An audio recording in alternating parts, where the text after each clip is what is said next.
ಭಾರತ ವಿದ್ಯಾರ್ಥಿ federation SFI ಸಂಘಟನೆ ನೇತೃತ್ವದಲ್ಲಿ ರೋಣ ವಿಧಾನಸಭಾ ಕ್ಷೇತ್ರದ ಶಾಸಕರಾದ ಜಿಎಸ್ ಪಾಟೀಲ್ ಅವರಿಗೆ ರಾಜ್ಯ ಬಜೆಟ್ನಲ್ಲಿ ಶಿಕ್ಷಣ ಕ್ಷೇತ್ರಕ್ಕೆ ಕನಿಷ್ಠ 30% ಹಣ ಮೀಸಲು ಇಡಬೇಕು, ಉಚಿತ ಗುಣಮಟ್ಟದ ಕೇರಳ ಮಾದರಿಯಲ್ಲಿ ಶಿಕ್ಷಣ ನೀಡಬೇಕು, ವಸತಿ ನಿಲಯಗಳಲ್ಲಿ ಕನಿಷ್ಠ ಮೂಲಭೂತ ಸೌಕರ್ಯಗಳನ್ನು ಕಲ್ಪಿಸಲು ಒತ್ತಾಯಿಸಿ ಹಾಸ್ಟೆಲ್ ವಿದ್ಯಾರ್ಥಿಗಳ ಆಹಾರ ಭತ್ಯೆ ಹೆಚ್ಚಳ ಮಾಡಲು ಆಗ್ರಹಿಸಿ ಭಾರತ ವಿದ್ಯಾರ್ಥಿ ಫೆಡರೇಷನ್ ಎಸ್ಎಫ್ಐ ಸಂಘಟನೆ ಮುಖಂಡರು ಶಾಸಕರಾದ ಜಿಎಸ್ ಪಾಟೀಲ್ ಅವರಿಗೆ ಮನವಿ ಸಲ್ಲಿಸಿದರು.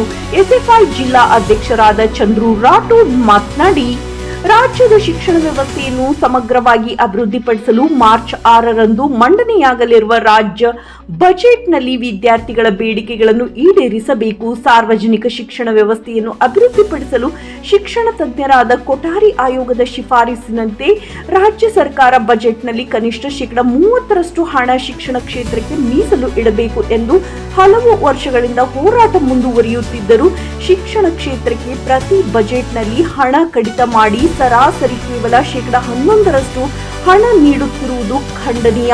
ಇಡೀ ದೇಶದಲ್ಲಿ ಉತ್ತಮ ಗುಣಮಟ್ಟದ ಸಾರ್ವಜನಿಕ ಶಿಕ್ಷಣ ವ್ಯವಸ್ಥೆಯನ್ನು ಹೊಂದಿರುವ ಕೇರಳ ರಾಜ್ಯ 27% ಹಣ ನೀಡುತ್ತಿರುವುದು ಶ್ಲಾಘನೀಯ. ಸರ್ಕಾರಿ ಶಾಲಾ ಕಾಲೇಜು, ಹಾಸ್ಟೆಲ್, ವಿಶ್ವವಿದ್ಯಾಲಯಗಳ ಸಮಗ್ರ ಅಭಿವೃದ್ಧಿಗಾಗಿ ಕನಿಷ್ಠ 30% ಹಣವನ್ನು ಈ ಬಜೆಟ್ನಲ್ಲಿ ಶಿಕ್ಷಣ ಕ್ಷೇತ್ರಕ್ಕೆ ಮೀಸಲು ಇಡಬೇಕು. ಆ ಮೂಲಕ ಗ್ಯಾರಂಟಿ ಪಟ್ಟಿಗೆ ಶಿಕ್ಷಣ ಸೇರಿಸಬೇಕು. ರಾಜ್ಯದಲ್ಲಿ ಹಾಸ್ಟೆಲ್ಗಳಲ್ಲಿ ಅರ್ಜಿ ಸಲ್ಲಿಸುವವರ ಸಂಖ್ಯೆ ವರ್ಷದಿಂದ ವರ್ಷಕ್ಕೆ ಹೆಚ್ಚಳವಾಗಿದೆ.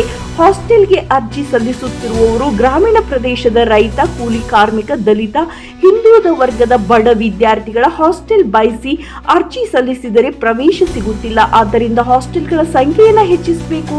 ಖಾಲಿ ಇರುವ ವಾರ್ಡನ್, ಪ್ರಾಂಶುಪಾಲರು, ಸಿಬ್ಬಂದಿ ಸೇರಿದಂತೆ ವಿವಿಧ ಹುದ್ದೆಗಳ ನೇಮಕಾತಿ ಸೇರಿದಂತೆ ಆರೋಗ್ಯ ಭದ್ರತೆ, ಗ್ರಂಥಾಲಯ, ಕ್ರೀಡಾ ಸಾಮಗ್ರಿಗಳು ಹಾಗೂ ಬಹುತೇಕ ಹಾಸ್ಟೆಲ್ಗಳು ಖಾಸಗಿ ಬಾಡಿಗೆ ಕಟ್ಟಡಗಳಲ್ಲಿ ನಡೆಯುತ್ತಿದ್ದು ಸ್ವಂತ ಕಟ್ಟಡ ನಿರ್ಮಾಣ ಮಾಡಬೇಕು. ಹಾಸ್ಟೆಲ್ ವಿದ್ಯಾರ್ಥಿಗಳ ಮಾಸಿಕ ಆಹಾರ ಭತ್ಯೆಯನ್ನು ಕನಿಷ್ಠ 4,500 ರೂಪಾಯಿಗಳಿಗೆ ಹೆಚ್ಚಿಸಬೇಕು. ರಾಜ್ಯದಲ್ಲಿ ಹಾಸ್ಟೆಲ್ ವಿದ್ಯಾರ್ಥಿಗಳಿಗೆ ಪ್ರತಿದಿನದ 3 ಹೊತ್ತಿನ ಊಟಕ್ಕೆ ಕೇವಲ 50 ರಿಂದ 60 ರೂಪಾಯಿಗಳಂತೆ ತಿಂಗಳಿಗೆ 1,850 ರಿಂದ 1,750 ರೂಗಳನ್ನು ಮಾತ್ರ ನೀಡಲಾಗುತ್ತಿದೆ. ಅಗತ್ಯ ವಸ್ತುಗಳ ಬೆಲೆಗಳು ವಿಪರೀತವಾಗಿ ಹೆಚ್ಚುತ್ತಿರುವ ಈ ಸಂದರ್ಭದಲ್ಲಿ ವಿದ್ಯಾರ್ಥಿಗಳಿಗೆ ಸರ್ಕಾರ ನೀಡುತ್ತಿರುವ ಹಣದಲ್ಲಿ ಗುಣಮಟ್ಟದ ಪೌಷ್ಟಿಕ ಆಹಾರ ಒದಗಿಸಲಾಗುತ್ತಿಲ್ಲ. ಎಲ್ಲ ಆಹಾರ ಪದಾರ್ಥಗಳು, ಗ್ಯಾಸ್, ತರಕಾರಿ ಬೆಲೆ ಏರಿಕೆ ಆಗಿದೆ. ಆದರೂ ಹಾಸ್ಟೆಲ್ ವಿದ್ಯಾರ್ಥಿಗಳ ಆಹಾರ ಭತ್ಯೆಯನ್ನು ರಾಜ್ಯ ಸರ್ಕಾರ ಹೆಚ್ಚಿಸಿಲ್ಲ. ಇದರಿಂದ ರಾಜ್ಯದ ವಿದ್ಯಾರ್ಥಿಗಳು ಪೌಷ್ಟಿಕ ಆಹಾರದಿಂದ ವಂಚಿತರಾಗುತ್ತಿದ್ದಾರೆ, ಅಪೌಷ್ಟಿಕತೆಯಿಂದ ಬಳಲುತ್ತಿದ್ದಾರೆ. ಜೈಲಿನಲ್ಲಿ ಇರುವ ಕೈದಿಗಳ 3 ಹೊತ್ತಿನ ಆಹಾರಕ್ಕೆ ಪ್ರತಿದಿನ 106 ರೂಪಾಯಿ ಖರ್ಚು ಮಾಡುತ್ತಿದೆ. ರಾಜ್ಯ ಸರ್ಕಾರವು ನಮ್ಮ ಹೋರಾಟದ ನಂತರ ಪ್ರತಿ ವರ್ಷ ಕೇವಲ 100 ರೂಪಾಯಿ ಮಾತ್ರ ಏರಿಕೆ ಮಾಡುವುದನ್ನು ಬಿಟ್ಟು ಹಾಸ್ಟೆಲ್ ವಿದ್ಯಾರ್ಥಿಗಳ ಆಹಾರ ಭತ್ಯೆಯನ್ನು ಕನಿಷ್ಠ ಮಾಸಿಕ 4,500ಗಳಿಗೆ ಹೆಚ್ಚಿಸಬೇಕೆಂದು ಭಾರತ ವಿದ್ಯಾರ್ಥಿ ಫೆಡರೇಷನ್ ಎಸ್ಎಫ್ಐ ಸಂಘಟನೆ ಒತ್ತಾಯಿಸುತ್ತದೆ ಎಂದು ಹೇಳಿದರು.